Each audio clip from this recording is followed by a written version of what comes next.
out is that that woman was there to interfere with a legitimate law enforcement operation in the United States of America. What that headline leaves out is that that woman is part of a broader left-wing network to attack, to dox, to assault, and to make it impossible for our ICE officers to do their job.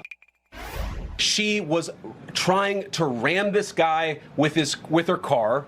He shot back. He defended himself. He's already been seriously wounded in law enforcement operations before, and everybody who's been repeating the lie that this is some innocent woman who was out for a drive in Minneapolis when a law enforcement officer shot at her, you should be ashamed of yourselves. The Department of Justice is going to investigate this. The Department of Homeland Security is already investigating this. But the simple fact is, what you see is what you get in this case. You have a woman who was trying to obstruct a legitimate law enforcement operation. Nobody debates that.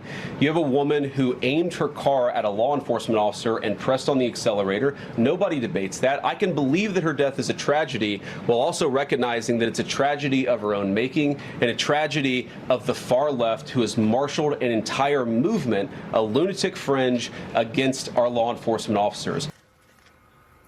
Yeah, a couple of things here. The vice president using his position and the podium to say things he just doesn't know anything about at all.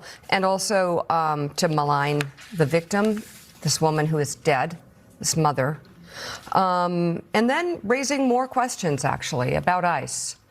So if this guy is so sensitive and the victim of a trauma, what's he doing out in the field?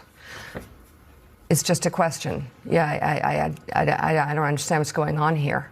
He's been through an incredible trauma, was injured in that trauma, he's out in the field, and that's the explanation. He's trigger happy because he's traumatized? Great.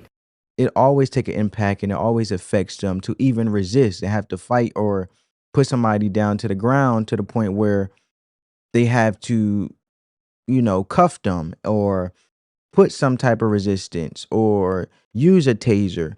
So, or just having a traffic stop that was traumatic in itself, let alone go to a crime scene. So every situation is different, right?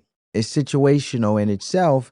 And the courage that they have to go out to uphold the national safety, you should be giving them the utmost respect as ICE agents, let alone ICE officers, and upholding federal law.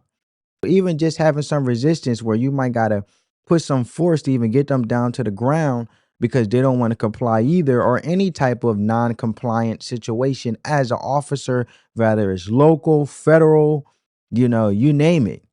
FBI is traumatic in itself.